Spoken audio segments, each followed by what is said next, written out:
এক সময় কিছুই ছিল না, শুধু আল্লাহ রাব্বুল আলামিন ছিলেন। আবার একটা সময় আসবে কিছুই থাকবে না, শুধু আল্লাহ পাক থাকবেন। আল্লাহ পাক প্রকাশ্য, অর্থাৎ আল্লাহ পাকের নিদর্শনগুলো প্রকাশ্য, এগুলোকে দেখে আল্লাহকে চিনতে হবে। আল্লাহ পাক গোপন, আল্লাহর মারেফত গোপন, এটাকে খুঁজে নিতে হয়, সবার সামনে এসে ধরা দিবে না। আল্লাহকে চেনার এবং আল্লাহকে পাওয়ার যে রাস্তা, এটা আপনাকে খুঁজতে হবে। ওহুয়া বিকুল্লি শাইইন আলিম, আল্লাহ পাক প্রত্যেকটা বিষয় সম্পর্কে জ্ঞানী। এমন কিছুই নাই যে আল্লাহ পাকের জ্ঞানকে অতিক্রম করতে পারে। আল্লাহ পাক যাকে যতটুকু জ্ঞান দিয়েছেন এর বাইরে কারো কোনো জ্ঞান নাই। সর্বপ্রথম আল্লাহ পাক একা ছিলেন। এখন যদি কারো মনে ওয়াসওয়াসা বা শয়তানি চলে আসে যে আল্লাহ পাক সবাইকে সৃষ্টি করেছেন, তাহলে আল্লাহকে কে সৃষ্টি করেছে, যেমনটা অনেকেই এখন কথা বলে থাকে, তখন দায়িত্ব হচ্ছে বলতে হবে আমানতু বিল্লাহি ওয়া রুসুলিহি। কি বলতে হবে? আমার সাথে বলেন, আমানতু বিল্লাহি ওয়া রুসুলিহি। এবং বলতে হবে আউযু বিল্লাহি মিনাশ শাইতানির রাজিম, অথবা বলতে হবে আল্লাহুম্মা ইন্নী আউযু বিকা মিন। সকাল সন্ধ্যায় 3 বার করে সূরা ফালাক পড়া, কুল আউযু বিরাব্বিল ফালাক, এটা পড়া। অথবা সকাল সন্ধ্যায় 3 বার করে সূরা নাস পড়া, কুল আউযু বিরাব্বিন নাস, এটা পড়া। সকাল সন্ধ্যায় কমপক্ষে 2 বার আয়াতুল কুরসি তেলাওয়াত করা। রাতের বেলা সম্ভব হলে সূরা মুলক তেলাওয়াত করা, অথবা সূরা বাকারার শেষের 3টা আয়াত তেলাওয়াত করা। এগুলো যে ব্যক্তি নিয়মিত তেলাওয়াত করে, চর্চা করে, সে শয়তানের ওয়াসওয়াসা থেকে দূরে থাকবে ইনশাআল্লাহ। আর শয়তানের ওয়াসওয়াসা অনেকভাবে হতে পারে। মানসিক, কোনো কোনো ক্ষেত্রে চোখের বদনজরও লাগতে পারে।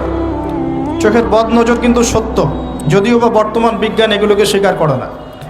আর বিজ্ঞান কোনো কিছুকে স্বীকার করলেই আমরা মানব, আর স্বীকার না করলে মানব না, এটা একটা কুফরি আকীদা।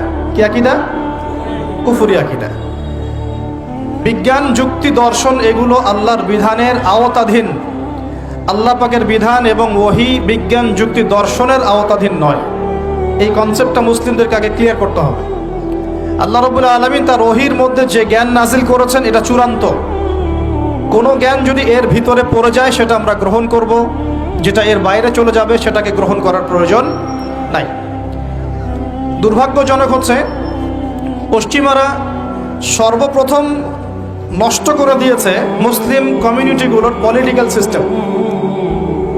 দ্বিতীয়ত ধ্বংস করেছে মুসলিম জাতিগুলোর সামাজিক ব্যবস্থা। তৃতীয়ত ধ্বংস করেছে মুসলিমদের কালচার, সংস্কৃতি। চতুর্থ ধ্বংস করেছে মুসলিমদের অর্থনীতি। আর এখন ধ্বংস করতে চাচ্ছে মুসলিমদের শিক্ষানীতি। এখানে একটা চিরকুট আছে, পলিটিক্যাল আলাপ করা যাবে না। ওই জন্য আমি এখন মজা করে বলি যে পলিটিক্যাল আলাপ আমরা শিক্ষিতরা করতে পারবো না। কে করতে পারবে? হিরো আলম। কথা বুঝতে পারছেন না? ও করতে পারবে, ও প্রচারণা চালাতে পারবে, ভোট চাইতে পারবে, এমপি হতে পারবে।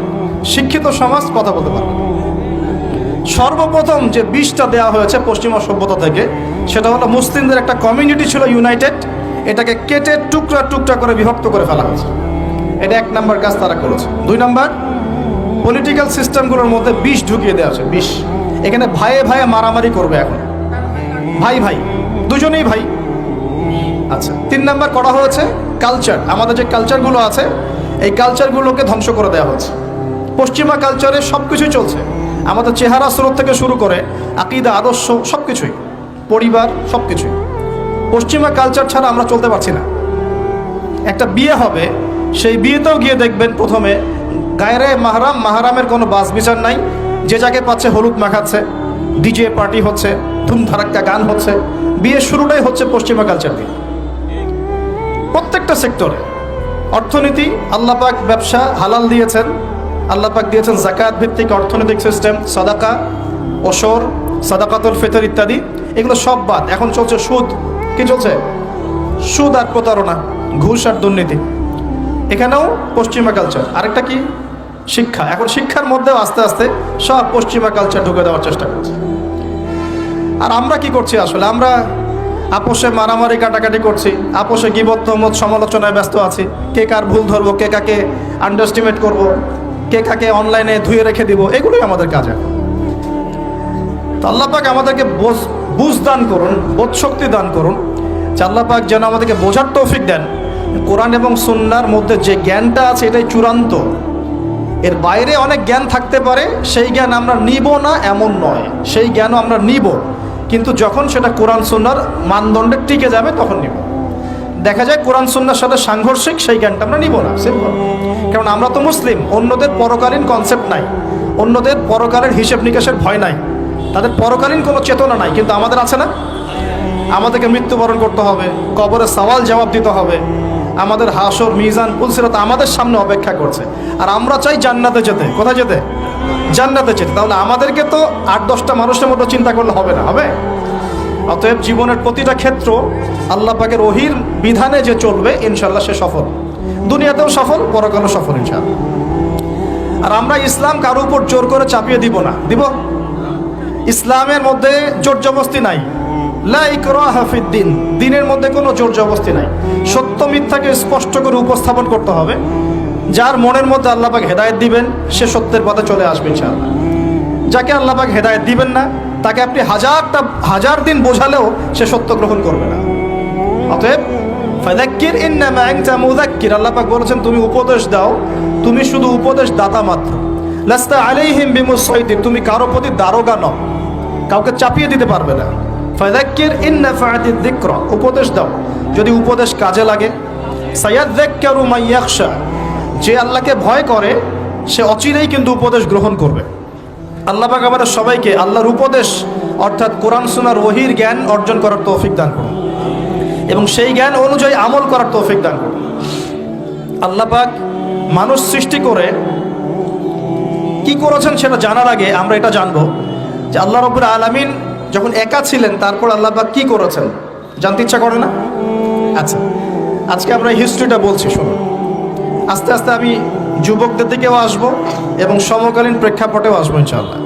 আর সবশেষে আমরা ফিনিশিং দিব এইভাবে, সমকালীন প্রেক্ষাপটে আমাদের করণীয় কাজগুলো কী কী, আল্লাহ পাক আমাদেরকে বোঝার তৌফিক দেন। আল্লাহ পাক একা ছিলেন, তারপর আল্লাহ সৃষ্টি করেছেন আরশে আজিম। এই জায়গাটা একটু ফাঁকা করো প্লিজ। আল্লাহ পাক সৃষ্টি করেছেন কি? আরশে আজিম। আরশ কি জিনিস? যেই আরশের ছায়ায় আল্লাহ পাক কিয়ামতের মাঠে 7 শ্রেণীর মানুষকে ছায়া দিবেন, যেদিন এই ছায়া ছাড়া অন্য কোনো ছায়া থাকবে না। আরশটাকে একটু বুঝি। একটা হাদিসের মধ্যে নবী সাল্লাল্লাহু আলাইহি ওয়াসাল্লাম বলেছেন, নবীর নাম শুনলেই দরুদ পড়বেন, বলবেন সাল্লাল্লাহু আলাইহি ওয়াসাল্লাম। নবীজি বলছেন, দেখো এই পৃথিবী থেকে প্রথম মহাবিশ্বের দূরত্ব হচ্ছে 500 বছরের পথ। কত বছর? 500 বছর। এভাবে দ্বিতীয় মহাকাশ থেকে তৃতীয় মহাকাশ দূরত্ব 500 বছরের পথ। এইভাবে প্রত্যেক আসমানের মধ্যে দূরত্ব হচ্ছে কত বছরের পথ? 500। সপ্তম আসমানের উপরে আছে সিদরাতুল মুনতাহা। কি আছে? এটা একটা কুল গাছ, বড়ই গাছ। নাসা আবিষ্কার করতে পেরেছে, অতএব বিশ্ববাসী বিশ্বাস করবে না। নাসা যদি কালকে বলে হ্যাঁ পাওয়া গেছে সিদরাতুল মুনতাহা, তাহলে বিশ্ববাসী বিশ্বাস করবে। একটা শিরকি দর্শন চলছে, কুফরি দর্শন। ও যখন বলবে হ্যাঁ তখন সবাই বলে হ্যাঁ, যখন তারা বলে না সবাই বলে না। আল্লাহ পাকের ওহীর জ্ঞানের কোনো মূল্য নাই সবার কাছে, ইল্লা মাশাআল্লাহ। সিদরাতুল মুনতাহার উপরে আছে কুরসি। কি আছে? কুরসি। আল্লাহ পাকের কুরসি, যেটা আপনি আয়াতুল কুরসির মধ্যে পড়েন, ওয়াসিআ কুরসিয়ুহুস সামাওয়াতি ওয়াল আরদ, মানে আল্লাহ পাকের কুরসিটা আসমান জমিনকে ঘিরে রেখেছে। আর বলে রাখি যে প্রত্যেক ফরজ নামাজের পর যে আয়াতুল কুরসি পড়ে, জান্নাতে যাওয়ার জন্য তার একটাই বাধা, মৃত্যু। মৌত হয়ে গেলে জান্নাতে চলে যাবে ইনশাআল্লাহ। একটা হাদিস আসছে, রাত্রেবেলা ঘুমানোর সময় কেউ যদি আয়াতুল কুরসি পড়ে, সারা রাত আল্লাহর পক্ষ থেকে একজন ফেরেশতা তাকে পাহারা দিবে ইনশাআল্লাহ। এই ফেরেশতা তো দেখা যায় না, দেখা যায়? তো কয়দিন পর যদি বলে যে যা দেখা যায় না তা বিশ্বাস করা যাবে না, আসলে কিন্তু এপিস্টেমোলজি তাদের এটাই, যা দেখে না তা বিশ্বাস করে না। পশ্চিমারা কি ফেরেশতায় বিশ্বাস করে? কেন করে না? এটা তো একটা প্রশ্ন, উত্তরটা আমি বলছি আপনাদেরকে। কারণ তাদের জ্ঞান তত্ত্ব হচ্ছে যা চোখে দেখি না, যা পরীক্ষা নিরীক্ষা পর্যবেক্ষণে আসে না, তার কোনো অস্তিত্ব নাই। এটা ওদের ফিলোসফি অফ এডুকেশন, শিক্ষা দর্শন। এটাকে আমরা ফিলোসফির ভাষায় বলি এপিস্টেমোলজি বা জ্ঞান তত্ত্ব। জ্ঞান তত্ত্ব টিচার যারা আছেন তারা বুঝবেন, তাদের জ্ঞান তত্ত্ব এমন। আর আমাদের জ্ঞান তত্ত্ব উল্টা, টোটালি ডিফারেন্ট। আমরা কি বলি? আমরা বলি ওয়াকুলিল হাক্কু মির রাব্বিকুম, সত্য আল্লাহর পক্ষ থেকে আসে। আমরা বলি যে অদৃশ্যে বিশ্বাস না করা পর্যন্ত কেউ মুমিনই হতে পারবে না। ইমানের কয় পিলার? ইমানের কয় পিলার? 6 পিলার।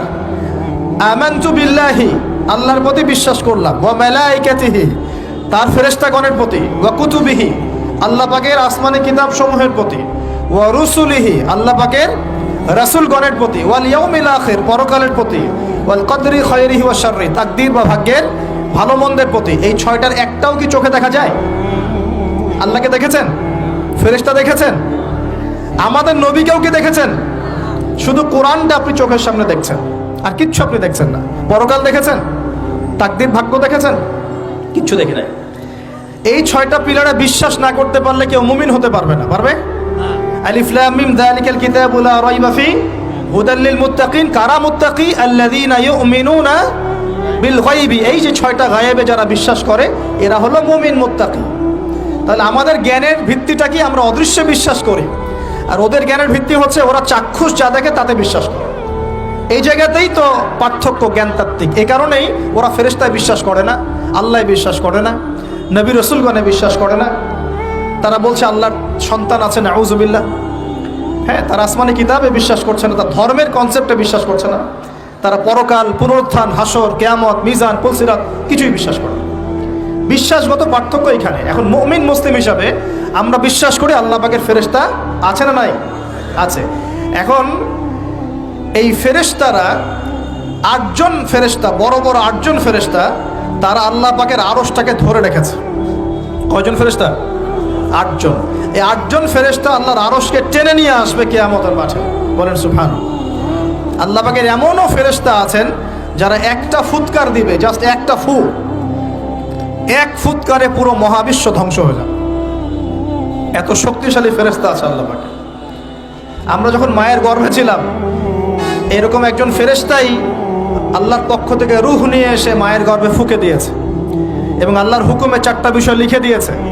আমরা প্রত্যেকে যখন মায়ের গর্ভে ছিলাম, বয়স ছিল 4 মাস 10 দিন। আমরা তো সব ভুলে গেছি এখন, এগুলো মাত্র 4 মাস 10 দিন। এখন শরীরে শক্তি আছে তো, এই জন্য শৈশব, বাল্যকাল সব ভুলে গেছি। আবার একদিন শরীরে শক্তি থাকবে না, তখন আবার আল্লাহ আল্লাহ করা শুরু করবে। 2 দিন ডায়রিয়া হলেই আল্লাহ আল্লাহ শুরু হয়ে যায়। যখন মানুষ সুস্থ থাকে আল্লাহর বিরুদ্ধাচারণ করে, আল্লাহ বলতে কেউ নাই। ঠিক আছে? তো ওই ফেরেশতা লিখে দিয়েছেন 4টা জিনিস আল্লাহর পক্ষ থেকে। 1, সেই ব্যক্তির হায়াত কতটুকু হবে। 2, দুনিয়াতে রিজিক পাবে, কি কি রিজিক পাবে। 3 নাম্বার, তার কাজগুলো কি কি হবে, দুনিয়ায় কি কি কাজ করবে সে। আর 4 নাম্বার, তার সৌভাগ্য, সে সৌভাগ্যবান হবে না দুর্ভাগ্যবান হবে, মানে জান্নাতি হবে না জাহান্নামী হবে। এটা লিখে দেওয়া হয়ে গেছে। এখন এরকম 8জন বড় বড় ফেরেশতা আল্লাহর আরশটাকে ধরে রেখেছে। আর আমরা বলছি কুরসির কথা। এই কুরসি আসমান জমিনকে ঘিরে আছে। আর আয়াতুল কুরসি যে ব্যক্তি তেলাওয়াত করবে, ইনশাআল্লাহ তাআলা আল্লাহর পক্ষ থেকে একজন ফেরেশতা তাকে সারা রাত পাহারা দিবে ইনশাআল্লাহ। এই কুরসির উপরে কি আছে? এই কুরসির উপরে আছে মহাসাগর। কি আছে? অ্যামেজিং না? কখনো শুনেছেন? কুরসির উপরে আছে মহাসাগর। কানা আরশুহু আলাল মা, আল্লাহ পাক সূরা হুদের মধ্যে বলেছেন আল্লাহর আরশটা ছিল পানির উপরে। কিসের উপরে? এই মহাসাগরের গভীরতা নবীজি বলছেন এটা হচ্ছে 500 বছরের পথ। কত বছর? 500 বছর গভীর। আর আমরা যে সাগর দেখি, এই সাগরের নিচে কি আছে কে বলতে পারবে? এই সাগরের নিচে কি আছে? এই সাগরের নিচে আছে আগুন। কি আছে? আগুন। কিয়ামতের মাঠে এই বঙ্গোপসাগরে আগুন লেগে যাবে। মানুষ কি বিশ্বাস করতে পারে? এখন যে সাগরটা দেখছেন পানি ভর্তি মহাসাগর, এখানে আগুন লেগে যাবে। আগুন দিয়ে সাগর জ্বলতে থাকবে। কিয়ামত যদি কেউ চোখে দেখতে চায়, সে যেন সূরা তাকবীর পড়ে। কোন সূরা? সূরা তাকবীর। আমপারায় দেখবেন সূরা তাকবীর আছে। ইদা শামসু কুবিরাত ওয়া ইদা নুজুমু কাদারাত ওয়া ইদা জিবালু সুজিরাত ওয়া ইদা ইশারু উতিলাত ওয়া ইদা উহুশু হুশিরাত ওয়া ইদা বিহারু ফুজিরাত। এই যে আয়াতটা বলছিলাম। তো প্রিয় ভাইয়েরা, সাগর নিয়ে দুটো কথা বলেই দেই। সেটা হলো আল্লাহ পাকের সমস্ত সৃষ্টি আল্লাহ পাকের তাসবিহ পাঠ করে, এমনকি এই সাগরও আল্লাহর তাসবিহ পাঠ করে। এবং প্রতিটা সৃষ্টি পরকালের সাক্ষী হয়ে থাকবে। ওই সাগরের কিনারে দাঁড়িয়ে যারা ন্যাংটা হয়ে নগ্ন হয়ে দাঁড়িয়ে আছে, গোসল করছে, সাগর তাদের বিরুদ্ধে সাক্ষী দিবে। ওখানে দাঁড়িয়ে যারা গাঁজা খাচ্ছে, ফেন্সিডিল খাচ্ছে, ইয়াবা খাচ্ছে, সমকামিতা করছে, গান বাজনা করছে, সাগর ওদের বিরুদ্ধে সাক্ষী দিবে। এই যে আজকে যেখানে বসে আমরা ওয়াজ মাহফিল করেছি, দিনের কথা বলেছি, এই মাটি কাল কিয়ামতে সাক্ষী দিবে এখানে ভালো কিছু হয়েছে। গোপনে যেখানে জিনা করেছেন পতিতালয়ে, সেই পতিতালয়ের মাটি আপনার বিরুদ্ধে সাক্ষী দিবে। আল্লাহ পাকের প্রত্যেকটা সৃষ্টি আল্লাহর কাছে সাক্ষী প্রদান করবে আমাদের বিরুদ্ধে অথবা পক্ষে। আল্লাহ আমাদেরকে বোঝার তৌফিক দান করুন। সাগর থেকে শেখার অনেক কিছু আছে। সে নীরবে আল্লাহ পাকের হুকুম পালন করে যায়। কখনো কি সে হুকুম পালন করতে থেমে যায়? আসমানের পাখির দিকে হেদায়েত আছে, তারা আল্লাহ পাকের তাসবিহ পাঠ করে। গাছপালা আল্লাহর তাসবিহ পাঠ করে। আসমান, জমিন, চন্দ্র, সূর্য যা আছে আল্লাহ পাকের সমস্ত সৃষ্টি আল্লাহর তাসবিহ পাঠ করে। আল্লাহ পাকের দুইটা নাফরমান সৃষ্টি আছে, একটা হলো মানুষ আর একটা হলো জিন জাতি। এই দুটোই সবচেয়ে নাফরমান সৃষ্টি। ওইদিকে আমি পরে আসছি। সাগর কি শেখায়? বিনয়ী হতে শেখায়।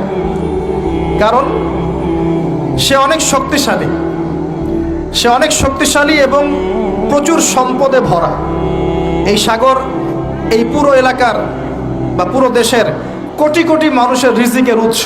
এই সাগর, তার ভিতরে আল্লাহ রিজিক আছে, সম্পদ আছে। অনেক সম্পদে পরিপূর্ণ থাকার পরেও সাগর খুব শান্ত, তার মধ্যে খুব উদ্ধত অহংকারী আচরণ দেখা যায় না। ঠিক আল্লাহর জ্ঞানী মানুষরা সমুদ্রের মতো হয়, তাদের ভিতরে অনেক জ্ঞান থাকে, কিন্তু তারপরেও তারা শান্ত থাকে, বিনয়ী থাকে। আর যাদের ভিতরে সম্পদ কম তাদের লাফালাফি বেশি। কথা বুঝতে পারছেন? সাগর এত শক্তিশালী হওয়া সত্ত্বেও আপনি তার সামনে গিয়ে দাঁড়ালে সে আপনার পা ধুয়ে দেয়। আল্লাহর বিনয়ী মানুষরা এমনই হয়, অনেক শক্তিশালী হওয়া সত্ত্বেও, সম্পদশালী হওয়া সত্ত্বেও তারা আপনার পা ধুয়ে দিবে। অনেক শেখার আছে, অনেক কিছু। সাগর সম্পর্কে অনেক আয়াত আছে কোরআনে। যখন সাগরে নৌযান চলাচল করে তখন আল্লাহ পাক যদি ঝড় ঝাপটা দেন, প্রাকৃতিক কোনো বিপর্যয় দেন, তাহলে মানুষ মুখলেসভাবে আল্লাহকে ডাকা শুরু করে। যখন সে সেখান থেকে উদ্ধার পায়, আল্লাহ পাক উদ্ধার করে দেন, বিপদ থেকে বাঁচিয়ে দেন, আবার সে আল্লাহর সাথে শিরিক করা শুরু করে। এই আয়াতগুলো সূরা ইউনূসের মধ্যে আছে। তো আমরা চেষ্টা করব সাগরের মতো সম্পদশালী হওয়ার জন্য। সম্পদশালী ভিতর থেকে, ভিতরে সম্পদ থাকবে, যেমন ভিতরে জ্ঞান থাকবে কিন্তু বাইরে বিনয়ী ভাব থাকবে। সাগরের মতো পা ধুয়ে দেওয়ার মানসিকতা থাকতে হবে। এবং যখন সে আল্লাহর হুকুমে মানে গর্জন প্রদান করা শুরু করে তখন কিন্তু সামন পিছন সব ভাসিয়ে নিয়ে চলে যায়। তাই নর্মালি শান্ত থাকতে হবে, যখন আল্লাহর হুকুম আসবে তখন ঝাঁপিয়েও পড়তে হবে। কথা কি বুঝতে পারছেন? সমুদ্রের মতো অনেক কিছু শেখার আছে। এগুলো শিখতে হলে আগে দৃষ্টিভঙ্গি চেঞ্জ করতে হবে। সাধারণ মানুষের মতো সব দেখলে হবে না, আপনাকে খিদর আলাইহিস সালামের মতো দেখতে হবে। কার মতো? মুসা আলাইহিস সালাম বলছেন যে নৌকা ফুটা করলেন কেন? সূরা কাহফ কেউ পড়েছেন? সূরা কাহফ পড়েছেন তো? নবী মুসা আলাইহিস সালাম বলছেন নৌকা ফুটা করলেন কেন? তিনি বলছেন নৌকা ফুটা না করলে জলদস্যু নিয়ে চলে যেত। মুসা আলাইহিস সালাম বলছেন নিষ্পাপ বাচ্চাকে হত্যা করলেন কেন?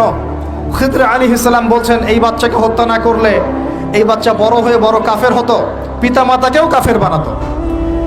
মুসা আলাইহিস সালাম বলছেন এই দেয়াল কেন নির্মাণ করলেন পারিশ্রমিক ছাড়াই? তিনি বলছেন দেয়াল নির্মাণ না করলে এর নিচে থাকা সম্পদ, এতিম বাচ্চাদের সম্পদ মানুষ নিয়ে চলে যেত। তিনটা প্রশ্নেই মুসা আলাইহিস সালাম বাইরের চোখ দিয়ে দেখেছেন, খিদর আলাইহিস সালাম তার ভিতরের চোখ দিয়ে দেখেছেন। এই যুগে যদি আপনি ফিতনা চিনতে চান, দাজ্জালীয় সভ্যতাকে চিনতে চান, তাদের প্ল্যানগুলো বুঝতে চান, স্বাভাবিক দৃষ্টিভঙ্গি দিয়ে দেখলে হবে না, ভিতরের চোখ দিয়ে দেখা শিখতে হবে। এটা সবচেয়ে বড় কথা আজকের মাহফিলে। দৃষ্টিভঙ্গি চেঞ্জ করতে হবে, তারপরে আপনি ফিতনা ধরতে পারবেন, সমাধানও খুঁজে বের করতে পারবেন ইনশাআল্লাহ। তবে বাস্তবতা কি জানেন?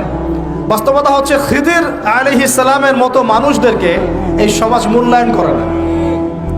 যাদের মধ্যে খিদরের মতো অন্তর্দৃষ্টি আছে তাদেরকে সমাজ মূল্যায়ন করে না, তাদেরকে মানুষ বলে পাগল।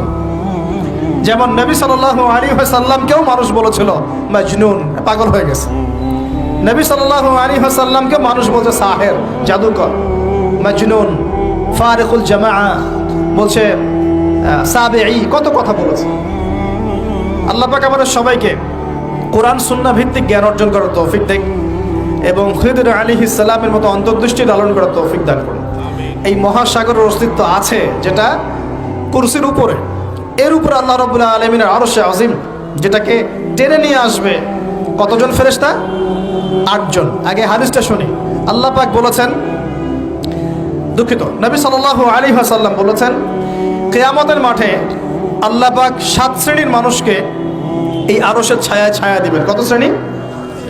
যুবক ভাইরা হাদিসটা খুব ভালো করে শোনেন, কারণ এখানে সবগুলো হওয়ার মতো সম্ভাবনা আপনার আছে। 7টা শ্রেণীর অন্তর্ভুক্ত হওয়ার সম্ভাবনাই যুবকদের আছে, সবার নাই। 1 নম্বর হচ্ছে ন্যায়পরায়ণ শাসক। সুযোগ আছে তো? শাসন ক্ষমতা খারাপ কিছু না, কিন্তু শাসন ক্ষমতা পেয়ে যদি মানুষ ন্যায় বিচার করে ভালো, যদি জুলুম করে তাহলে আল্লাহর সামনে জবাবদিহি করতে হবে। That's all. 2 নম্বর সেই ব্যক্তি যার অন্তর মসজিদের সাথে ঝুলন্ত থাকে। কার সাথে? মোবাইলের সাথে না। কার সাথে? এখন অন্তর কার সাথে ঝুলন্ত থাকে? মোবাইলের সাথে। মসজিদের সাথে অন্তর ঝুলন্ত মানে কি? এটা কি সত্যি সত্যি কলিজে ঝুলা আছে না রূপকথা? মানুষ তো রূপক অর্থ বুঝতে পারে না এখন। মানে আপনি নামাজের জন্য, জামাতে নামাজ পড়ার জন্য উদ্গ্রীব হয়ে থাকেন, এটা হলো মসজিদের সাথে ঝুলন্ত হৃদয়। এরপর সেই ব্যক্তি, সেই যুবক যে তার যৌবনকালটা আল্লাহ পাকের ইবাদতে কাটিয়ে দিয়েছে। সুযোগ আছে না? আছে কি নাই? যুবকদের সুযোগ আছে কি নাই? 4 নাম্বার সেই ব্যক্তি বা সেই 2 ব্যক্তি যারা একে অপরকে আল্লাহর জন্য মহব্বত করে। বয়ফ্রেন্ড গার্লফ্রেন্ড ট্রেডিশন বলা হচ্ছে না, বয়ফ্রেন্ড গার্লফ্রেন্ডের হারাম জেনার ভালোবাসা বলা হচ্ছে না। কি বলা হচ্ছে? দিনের জন্যে, আল্লাহর জন্যে দুজন পরস্পরকে ভালোবাসে, আল্লাহর জন্যেই বিচ্ছেদ ঘটে।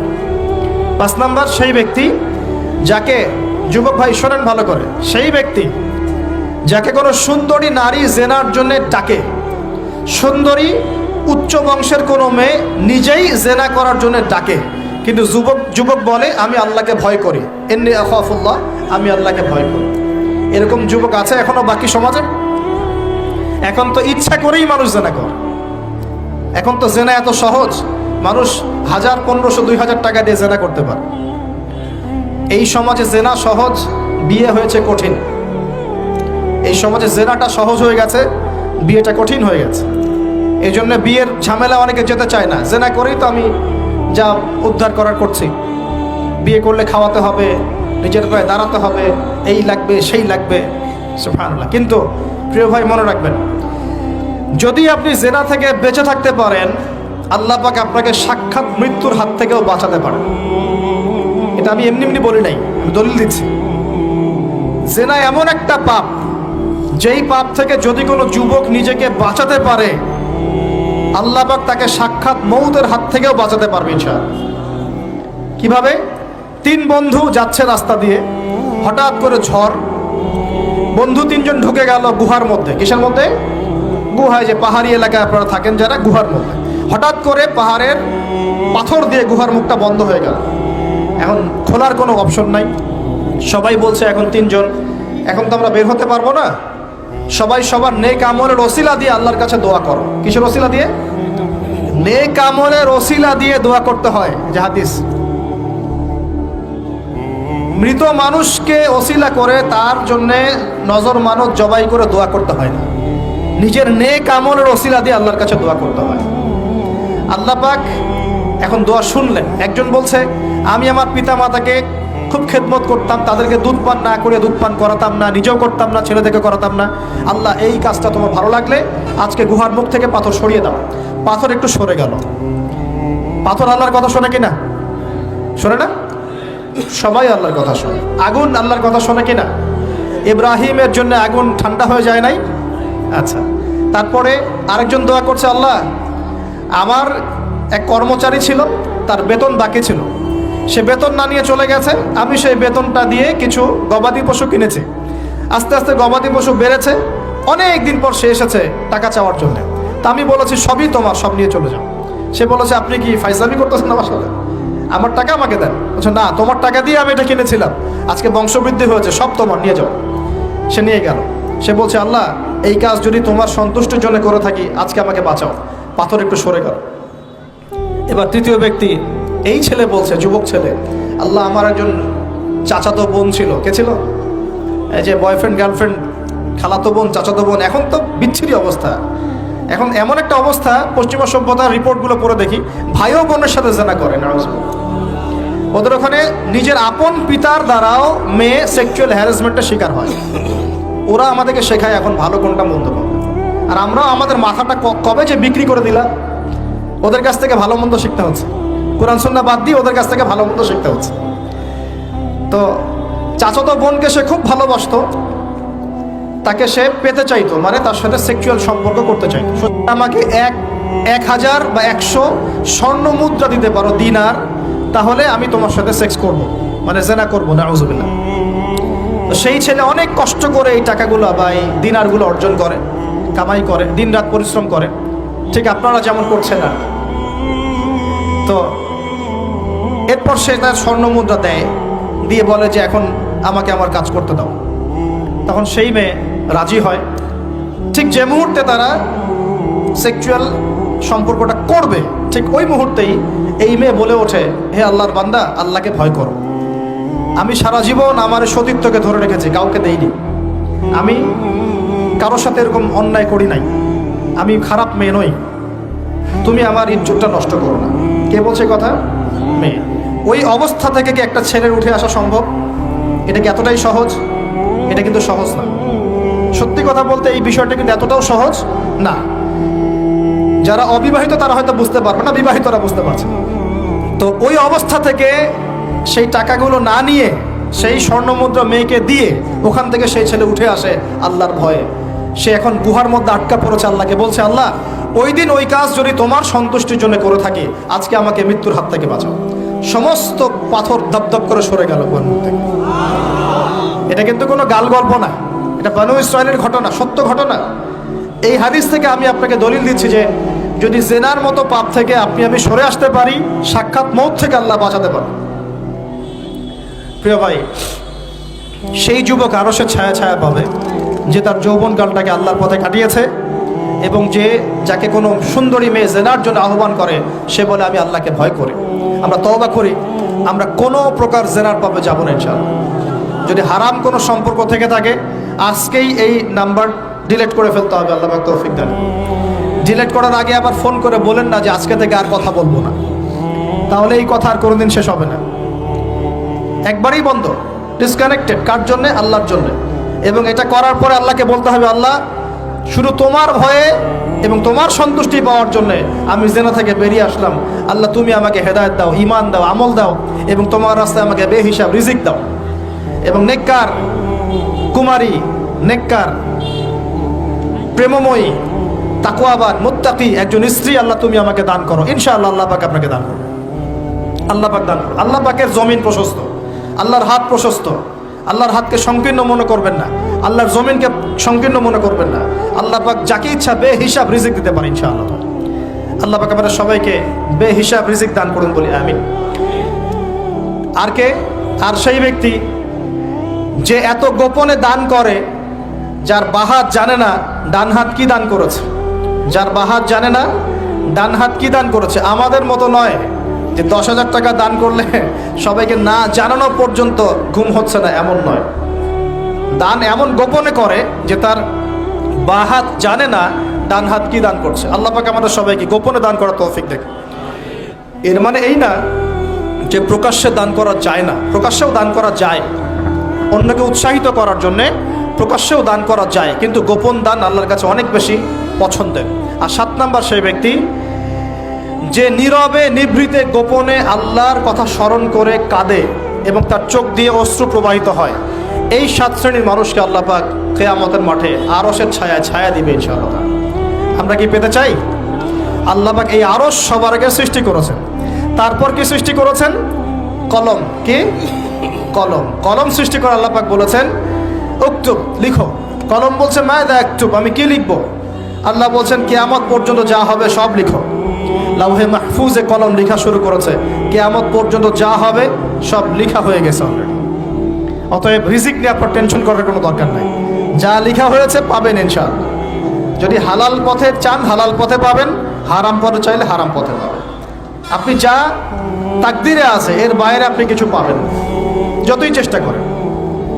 আল্লাহ পাক আমাদের সবাইকে তাকদীর নিয়ে সন্তুষ্ট থাকার তৌফিক দান করুন।